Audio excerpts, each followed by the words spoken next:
नमस्कार, स्वागत है आपका झारखंड समाचार में। शिक्षकों ने राजभवन के समक्ष किया चंडी पाठ व हवन। 30 साल पुरानी कौन सी मांग नहीं हो रही है पूरी। तो वहीं गवर्नर को हुआ हेमंत फोबिया। रांची विश्वविद्यालय के प्रोग्राम में सीएम की तस्वीर हटाने पर बवाल। जेएमएम ने किया ऐसा पलटवार। तो वहीं 8 अक्टूबर को होगा आजसू केंद्रीय समिति की घोषणा। भावी कार्यक्रम में होंगे तय सुदेश महतो का बड़ा बयान। एक बड़ा बयान राजद की तरफ से आ रहा है। उन्होंने कहा कि बिहार की तरह झारखंड में भी हो जातीय जनगणना और ईडी के खिलाफ दायर याचिका पर हाईकोर्ट में जल्द सुनवाई का आग्रह कर सकते हैं सीएम हेमंत सोरेन। तो वहीं जेएमएम का 4 से 10 अक्टूबर तक चलेगा सदस्यता विशेष अभियान। पार्टी पर्यवेक्षकों को मिली टास्क। तो अब तक की सभी बड़ी खबरों पे बात करने से पहले आपसे छोटी सी अनुरोध है कि कृपया वीडियो को एक प्यारा सा लाइक अवश्य कर दीजिएगा, क्योंकि आपका एक लाइक करना ही हमारे मेहनत का फल होता है। तो शुरुआत करते हैं आज की पहली और बड़ी खबर से।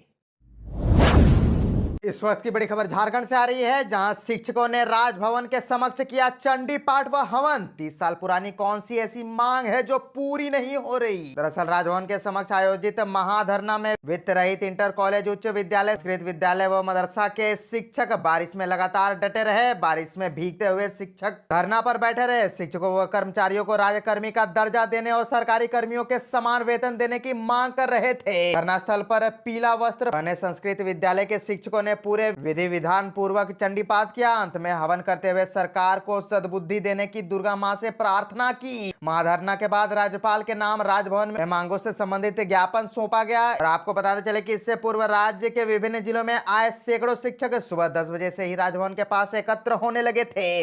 मोर्चा के संजय कुमार ने कहा कि समस्याओं के समाधान के लिए शिक्षकों को संघर्ष तेज करना होगा। प्रतिनिधियों ने कहा कि वह पिछले 25 से 30 वर्षों से बिना वेतन के काम कर रहे हैं। ग्रामीण क्षेत्रों के बच्चों को शिक्षित कर रहे हैं। वित्त रहित स्कूल, इंटर कॉलेज का अधिग्रहण किया जाएगा। शिक्षकों ने कहा कि मुख्यमंत्री हेमंत सोरेन ने सदन में जो आश्वासन दिया है उसका पालन किया जाए। स्कूली शिक्षा व साक्षरता विभाग ने कार्मिक को पत्र जो लिखा है उस पर अविलंब कार्यवाही की जाए। प्रधान सचिव ने दिनांक 17 अक्टूबर 2021 को पत्र लिखा था कि मुख्यमंत्री के सचिवालय के पत्र और सदन में आश्वासन के आलोक में वित्त रहित शिक्षा नीति समाप्त करते हुए शिक्षा कर्मियों को सरकारी कर्मी के समान वेतन देने की दिशा में कार्यवाही की जाए। 2020-21 के अनुदान की राशि विभाग में लंबित है, उसे शीघ्र आवंटन की जाए, क्योंकि 42 स्कूल को अनुदान दे दिया गया है और शेष स्कूलों का बिना कारण अनुदान रोक रखा गया है। बार बार आश्वासन मिलने के बाद भी राशि निर्गत नहीं की गई है।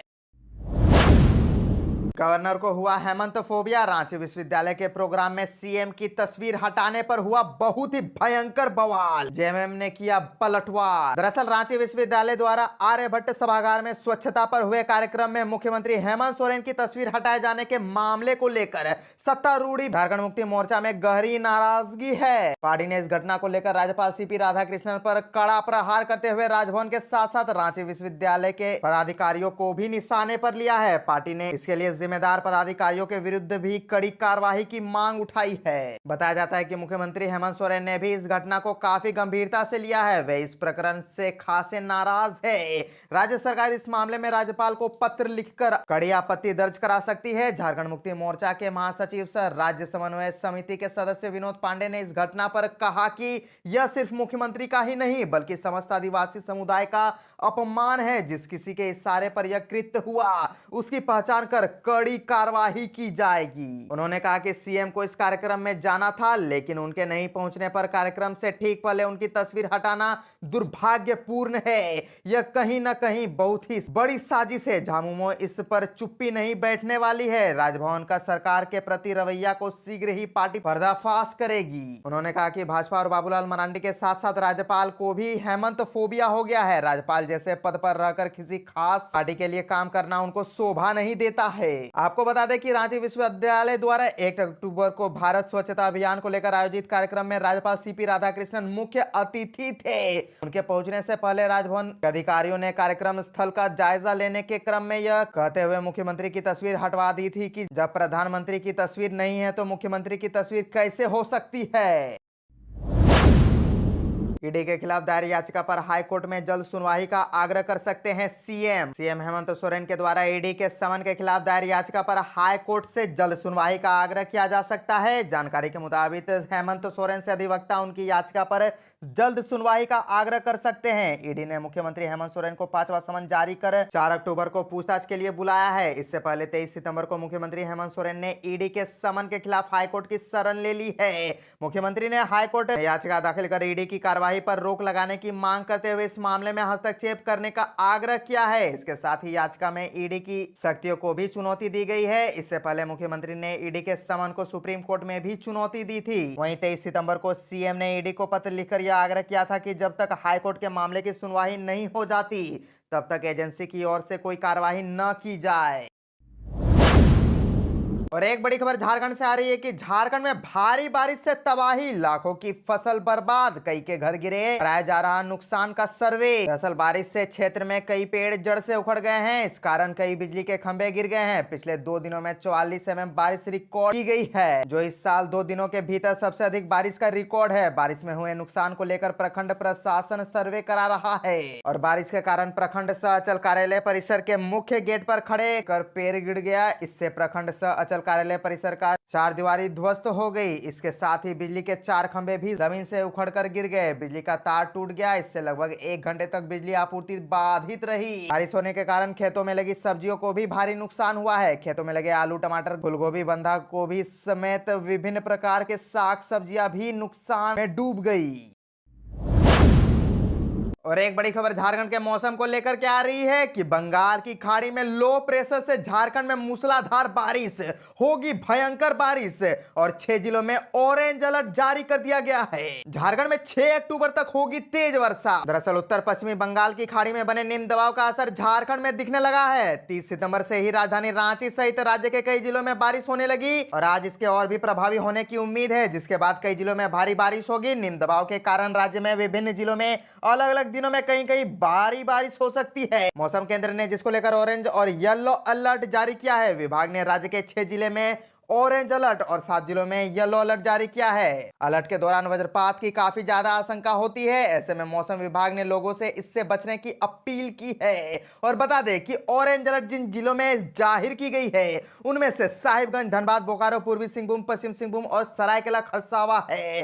तो वहीं येलो अलर्ट वाले जिले गोड्डा, दुमका, पाकुड़, जामताड़ा, रामगढ़, रांची और खूंटी है। मौसम केंद्र के वैज्ञानिक ऋतिक गुनवनी के अनुसार झारखंड में मानसून सक्रिय है और आज साहिबगंज, गोड्डा, देवघर, दुमका, हजारीबाग और कोडरमा में कहीं कहीं भारी बारिश हो सकती है। तो वहीं कल राज्य के पश्चिमी हिस्से गढ़वा, पलामू, चतरा, लातेहार, सिमडेगा जिले के कहीं कहीं भारी बारिश हो सकती है और 4 अक्टूबर से बारिश में कमी आ सकती है, लेकिन पूरी तरह राहत नहीं मिलेगी।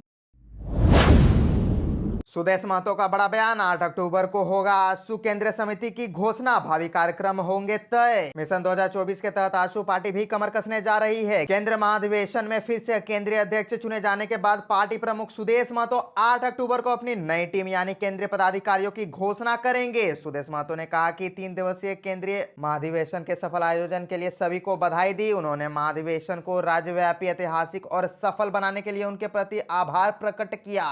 कहा कि 8 अक्टूबर दिन में रांची के हरमू स्थित केंद्रीय कार्यालय में केंद्रीय समिति की बैठक होगी, जिसमें नए केंद्रीय पदाधिकारियों की घोषणा की आधिकारिक रूप से घोषणा की जाएगी। बैठक में शामिल होने के लिए सभी केंद्रीय समिति के सदस्यों को बुलाया गया है। इस बैठक में पार्टी के भावी कार्यक्रम की घोषणा की जाएगी। साथ ही महाधिवेशन में लिए गए निर्णयों की गई घोषणाओं को धरातल पर उतारने के लिए रूपरेखा तय की जाएगी। गांधी जयंती के मौके पर उन्होंने मोराबादी के गांधी वाटिका में श्रद्धा सुमन अर्पित करते हुए कहा कि स्वशासन से सुशासन तक गांव की सरकार की परिकल्पना को साकार करके गांधी जी के सपनों को पूरा किया जा सकता है। महाधिवेशन में उनके विचारों को ही आत्मसात करते हुए गांवों की आवाज को मुखर करने का निर्णय लिया गया है। लाल बहादुर शास्त्री के जय जवान जय किसान का नारा देश की सुरक्षा और समृद्धि दोनों के लिए प्रेरित करता है। क्या विशाल चौधरी को बचा रही हेमंत सरकार? ईडी ने लगाए जांच को लेकर गंभीर आरोप। भ्रष्टाचार के जरिए काला धन इकट्ठा करने संबंधी मामलों में जारी ईडी की जांच को अभी तक प्राथमिकी दर्ज नहीं हो पाने के कारण गति नहीं मिल पा रही है। अफसरों के चेहरे विशाल चौधरी के खिलाफ प्राथमिकी दर्ज करने का आग्रह ईडी ने किया है। वरीय आईएएस राजीव वरुण इक्का के कहते विशाल चौधरी ने बड़े पैमाने पर काला धन बनाया है। इक्का के रिश्तेदारों की भी इसमें संलिप्तता है।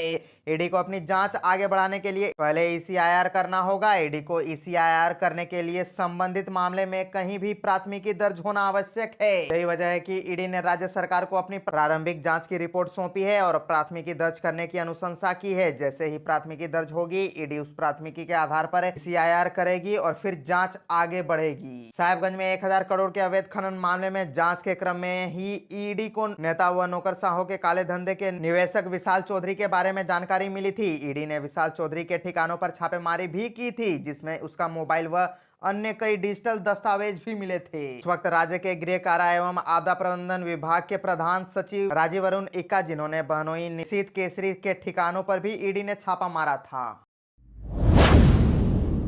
राजद का बड़ा बयान, बिहार की तरह झारखंड में भी होगी जातीय जनगणना। दरअसल झारखंड प्रदेश राजद के मुख्य प्रवक्ता डॉक्टर मनोज कुमार ने कहा कि बिहार में महागठबंधन सरकार द्वारा जातीय जनगणना के आधार पर जो आंकड़ा पेश किया गया है, इसके लिए पार्टी के राष्ट्रीय अध्यक्ष लालू यादव, मुख्यमंत्री नीतीश कुमार और बिहार के उप मुख्यमंत्री तेजस्वी यादव के प्रति आभार प्रकट करते हैं। यह अत्यंत ही सराहनीय है। इन सभी नेताओं के अथक प्रयास और संघर्ष के कारण यह सफलता मिली है। जिस तरह से बिहार में जातीय जनगणना करवाकर जातीय आंकड़ा प्रकाशित किया गया है, उसी तरह अन्य सभी राज्यों में जातीय जनगणना अति शीघ्र करवाई जाए। राजद केंद्र सरकार से मांग करती है कि अभी राज्यों में जातीय जनगणना आवश्यक रूप से हो, ताकि पूरे राज्य में जातीय आंकड़ा सामने आ सके। झारखंड सरकार से भी मांग करते हैं कि बिहार की तरह झारखंड में भी जातीय जनगणना आवश्यक रूप से हो।